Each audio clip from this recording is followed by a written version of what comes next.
Welcome to Digital Health Talks. Each week, we meet with the healthcare leaders making an immeasurable difference in equity, access, and quality. Hear about what tech is worth investing in and what isn't as we focus on the innovations that deliver.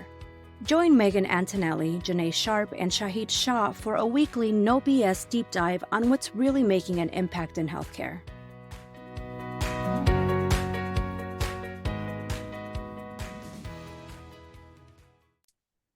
Welcome to this edition of Five Good Things, a podcast where we look at the good things happening in healthcare. I'm here with Megan Antonelli, the founder and CEO of Health Impact, and I'm Janae Sharp, the founder and CEO of Sharp Index and great friend of Health Impact. Hi, Janae. How are you today? I'm doing well.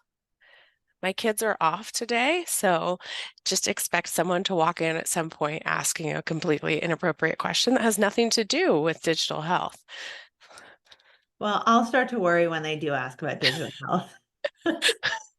Some of the topics today that we're going to be talking about are relevant to parents and to children.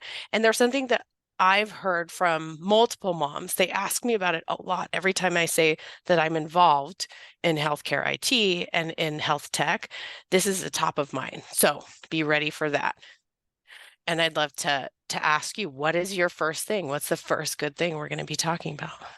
Well, the first good thing is happening at a global level. The World Health Organization has started a global initiative on digital health called Guide, and they are looking for folks to join, members, companies, organizations, nonprofits, educational groups. And I think you can learn more about that, but it is meant to be sort of a collaborative, connecting all of the different groups across the globe, which is exciting to see. There's been a lot of international effort. You can see HIMSS kind of making they're making great strides in bringing that in. I heard recently that they have a new head of their board who is based in Europe. So important collaborative digital health efforts. And so this could be a really interesting thing, obviously coming out of their work most recently. So you can learn more about how to become a member at WHO's website, which is WHO.int, and it's called the Global Initiative on Digital Health. So I'm excited about that. We certainly applied and encourage others to do that. Yeah, I'm looking forward to that work. I think one of the things we learn as more people get involved, and as you learn more about digital health and about public health, is that digital health is world health, and there are such different needs. So this initiative talks about getting more people involved, but it's also about country needs tracking. Like, what do people need in a specific area? What are the resources that are available? What are the tools that people have to actually transform you so everyone has equal opportunity and equal access to live their healthiest lives? Mm-hmm. And how do you convene knowledge about this and exchange it? And I'm glad that initiative is started. Yeah, it's really interesting. And I think we always think, well, maybe we don't always think, but healthcare in certain countries being more advanced. However, we're also stuck in kind of the legacy of the systems that we have. And where you have places where they are just developing or growing now, sometimes those systems can in fact be more innovative and as they're not grown or sort of constrained by the existing confines that we have in our healthcare system. So often it's digital first because they haven't built hospitals, and there's a lot to be learned from those models and what can come from that, especially as we look to bring that sort of less hospital centric model here. Yes. What a great thing it would be to be able to have healthcare available where you need it, how you need it. Mm-hmm. Yeah. For sure. Okay. So what's your thing? So my first good thing? Yeah. My first good thing is that the Lorna Breen Act is up for funding and up for reauthorization with Congress. So we really want people to get involved with that. And part of that, just to level set for the audience with some of the background, this is an initiative to increase knowledge and increase research about healthcare provider mental health. And it's just the start. And it was authorized, bipartisan bill, super popular, and also part of this increased awareness of what working in healthcare is like and the mental health crisis. Even the CDC and the Surgeon General have highlighted the need for people to recognize this and for us to have proactive solutions for it. Mhm. So there are ways to get involved. You can email your legislators, you can contact people, and also start talking about that. Ask your healthcare provider. And I think it's also a great sign of the power that individuals have to influence healthcare for the better. When they say reauthorizing the act or the bill, do you know, or have they even shared if it's like the same financial commitment, increased financial commitment? Do they get into those kind of specifics when they talk about the reauthorization of the bill? I think that lawmakers do have options to increase it. Obviously, it's only funded for a short period of time. Wouldn't it be nice if they could fund it and expand it? Less than 1% of the hospitals in our country are receiving program funding from the current authorization and current funding. And the need is definitely there. Mhm. So it would Yeah, be I great think to it's expand so it. right. Like I mean, you're it asking, created yeah, awareness. It certainly put a name and a face to this problem coming out of the pandemic, which was particularly a heightened time, but not certainly not the first and not new, but it has created a certain awareness and certainly made it part of the national discourse. But then it's only a drop in the bucket. It's only the beginning. How much more work is to be done? And I mean, so yes, obviously it is great news that they are planning to reauthorize it, and hopefully that happens. yes. Um, And we can share that. There's a form, like it's really easy actually to reach out to people. But that was a great question. It's just the start. Like they've been able to help 1% of people, but more work is needed. It's like we have this awareness, and now is the time when we get down to the work mhm. and to funding that work to make sure that healthcare can be healthy. So that was my first thing, the Lorna Breen Healthcare Act reauthorization, that there are so many people who are supporting this and there are so many people getting involved. That would be my number one thing. Mhm. For sure. Another thing at the government level, that sort of being more obviously at the federal level, at the city level, some interesting news coming out of New York. There's Uh, always interesting news coming out of New York, well, right? that is true, but Just ask a New Yorker. relevant to healthcare. Yeah, we never talk about New York. New Um, Yorkers never talk about themselves. It's true. Eric Adams is suing, the New York City mayor is suing TikTok, Instagram, Facebook, Snapchat, and YouTube for their role in the current youth mental health crisis. So Yes. we are taking the side that this is good news. I think And it's good news. Like this, I alluded to this, like the relevant news for young people. And there are several reasons I think it's good news. One, I think a lot of people are wondering what's going on with kids these days. And maybe that's not just like a boomer sentiment, like, hey, or what's up with these kids? There are actual higher rates of depression, higher rates of suicidal ideation, and like things are tough for kids right now. So as a parent, I think people are asking themselves, like, has it always been like this? So, and more about the actual lawsuit and Mhm. like what's going on with New York. So I'd love to know like what your opinions are. Yeah, I know. I mean, it's interesting. I don't know. I can't purport to know too much about it other than it's happening. And I think The mayor, your bestie. no, Eric and I are not really on first name basis, but I think it's a topic I think about all the time, right? I mean, it's a topic we fight about in this household all the time.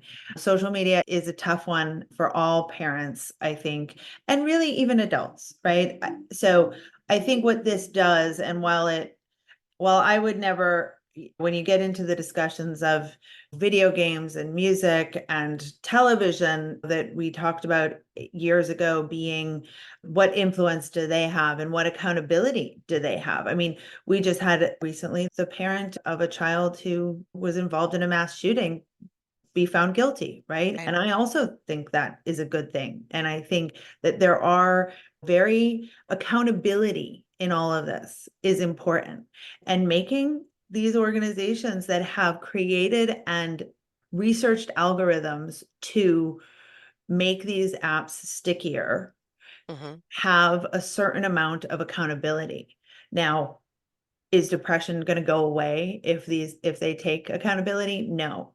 How much will change? Not Well, enough. who knows? Maybe they could impact it. But there are, right. And the thing is that nobody knows. And so they have to take some accountability in it. And whether it's the youth mental health crisis or the influence the social media has on the political landscape, they have to take accountability. And there was also a recent, I think just yesterday, where all the media companies came out and aligned around saying that they would be doing everything that they can to ensure, particularly with respect to AI, that they would attempt to control and that there would be no negative impact. And when they found that, they would do something about it. So that's that there's self-regulation happening with this. This is a more specific case, but it'll be interesting to see. But at the end of the day, it's a good thing to me because it puts a focus on it. And there are many roads to doing the right thing. I talked to Lucia Savage about this before, about how the privacy laws and the things that would protect your healthcare data within your healthcare organization are different than the privacy laws, even about healthcare data for social media companies. So they might know that you have a specific disease, or they might know these things based on a group you're in on Facebook, but they are not legally required by a policy standpoint to help make the right decisions or to keep that private even. And we've seen lots of lawsuits about that. I think this also expands that conversation to say, what are the responsibilities about companies with huge footprints and huge impact? Do they have responsibilities to do the right thing? And what sort of policy, legal, and community-based levers are we going to be using to influence that behavior to make sure that the people who are most important are protected?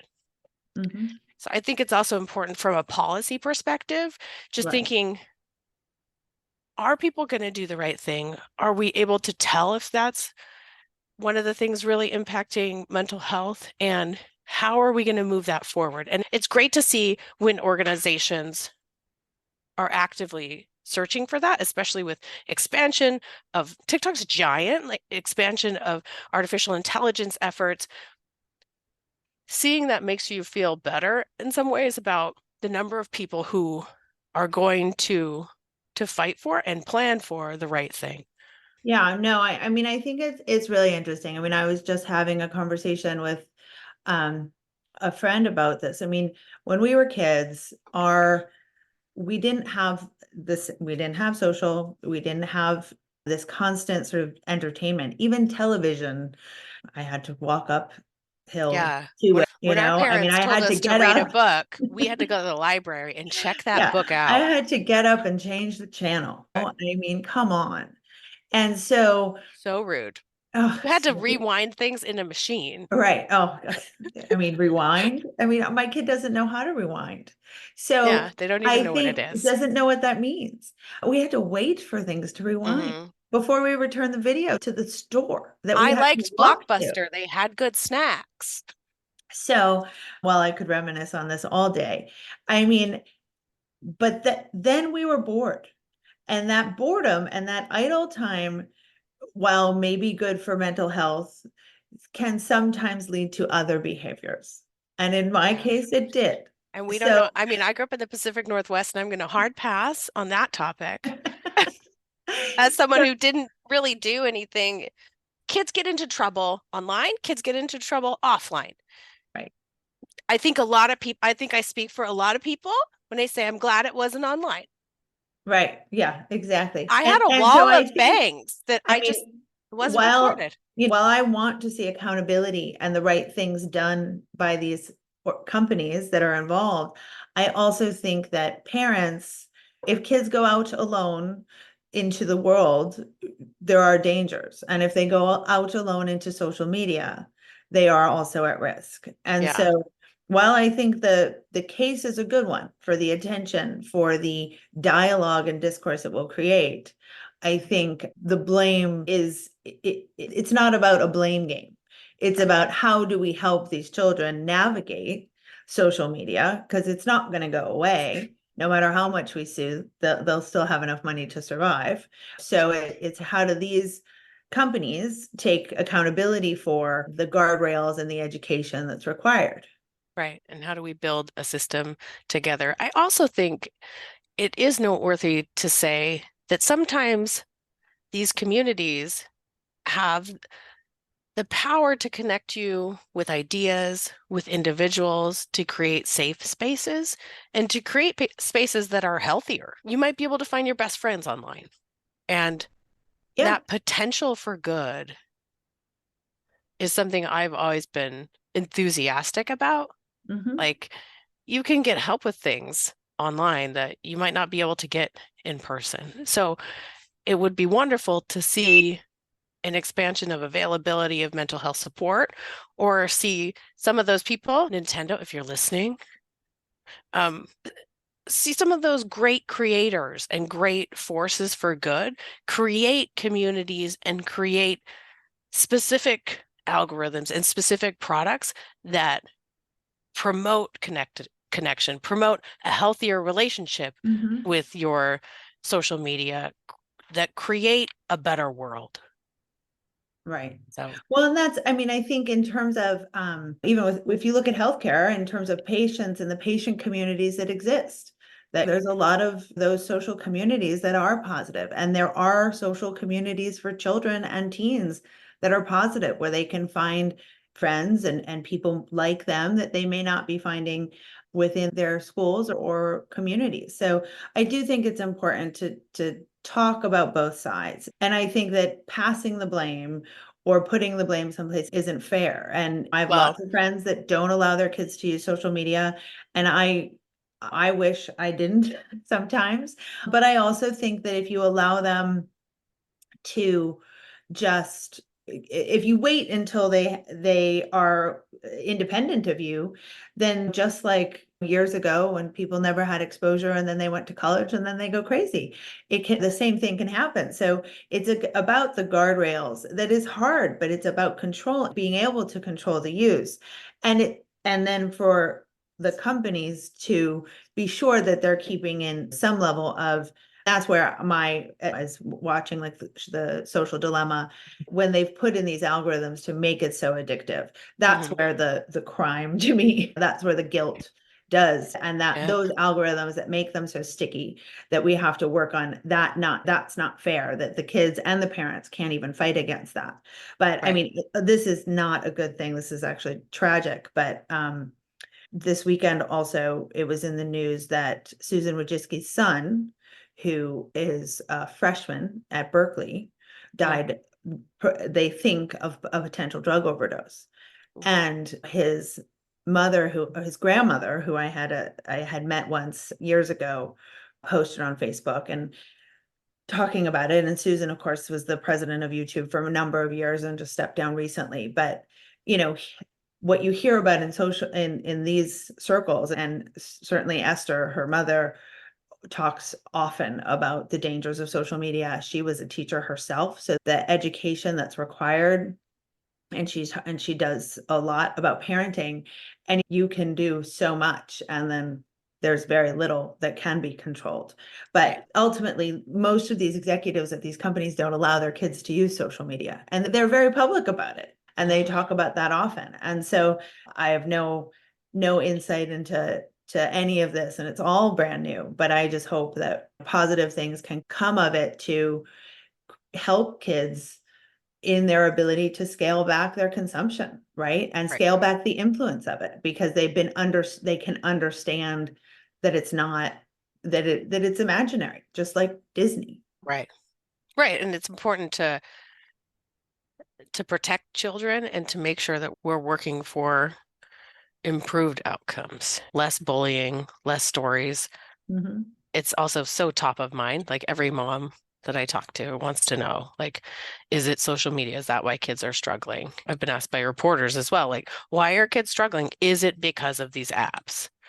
I usually say maybe or no, because you can be a terrible parent and have kids online a lot, or it's hard. There are a lot of things that are working against kids these days. So it's Mhm. nice to see people protecting them. Yeah. Well, I saw a meme recently that you might have shared. Am I depressed, or have I just not been outside, not eaten healthy food, not exercised, not so there's a lot of factors. It's a real mystery. There's a lot of factors at play It's a in case for the children's, FBI. Who knows why yeah, kids are right. struggling? In children's mental health. Yeah. But That's what social is my kids certainly say. They're like, but have you seen things? They're like, I'm a little confused. Why are you confused? And it's nice to see that not everybody is confused. All right, moving on to the next all good right. thing. Well, and this is another confusing thing though, okay? Because, Only good. well, it is good. It's for sure good. A study from Allied Analytics came out. They said the global market in digital health has gone to 145.9, so basically 146 billion. Mhm. That was hit in 2020, and they're expecting it to go to almost 770 billion in 2030, which is a good thing for digital health for sure. It's a good thing for healthcare in that there's a lot of smart people working to improve this, right? And on the flip side of that, also seeing some other financial news, I read about Kaiser reporting big gains, like $4 billion in terms of their growth and investments. So, Mhm. well, groceries are very expensive and a lot of storefronts are closing.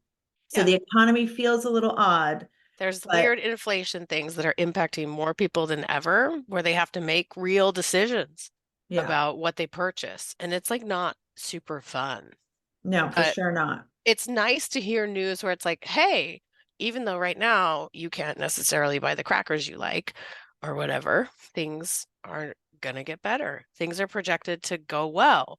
And we Mhm. kind of need that. Like we need a little bit of financial good news. Like when all these giants were just losing money hand over fist and like we were like, what? It's Yeah. nice.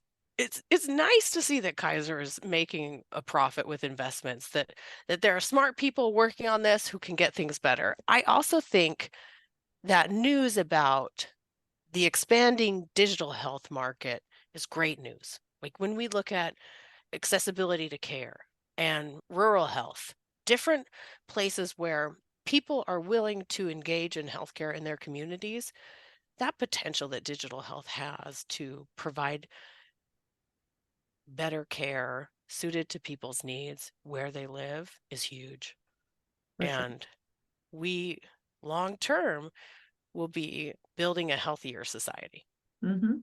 Yeah, and a lot of the big investments and growth in companies are coming from these highly specialized care providers that are Mhm. looking at niche populations, rural health, women's health, and really Oh, trying to women's health fill is them. a niche population? I knew it.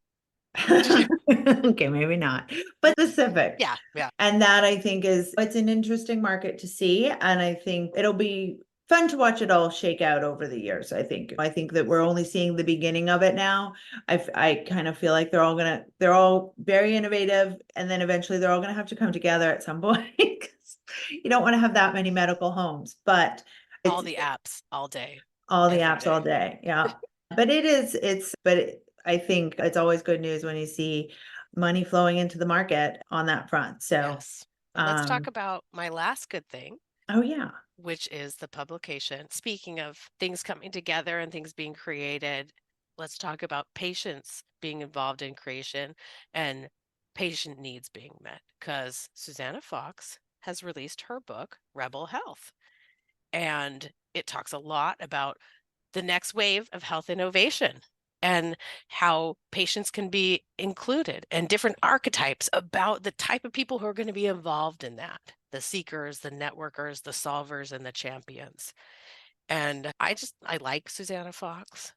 I I'm do too. really, She is a light in terms of her voice on social for the most part, which is where I see her and get to engage with her the most. So, but I'm excited. I'm hoping she'll be on a book tour. Hopefully, maybe we'll even be able yes. to get her on the show. So she's the next person we're going to promote her book and interview her. And really, I'm glad that there are leaders who are talking about that connection among patients, survivors, and caregivers that Yeah. are also addressing some of those questions like the archetypes, because sometimes when you hear conversations about that, you're not going to resonate with every single one.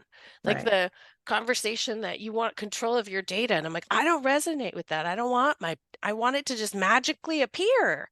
Like, I don't want to have to bring my shot record with me. That sounds awful. Like there are Yeah, well, I different think people who need different stuff. she came at it, I think, well, she was the CTO at HHS. And Mhm. then if and I should have researched this a little better before we brought it up, but I think if my memory serves, she took time off to care for a parent. I think that, or she was a caregiver in some way. And I think that going from, as we hear with so many of our colleagues and contacts that we work with, but when you work in healthcare and you go to become a patient, or you become a caregiver, your insights they change, right? And you see this a side of healthcare where you realize, while you've been working on it in the theoretical for so many years, that when you're in the reality of it, it's very different. And so I think that's what she's bringing to this story.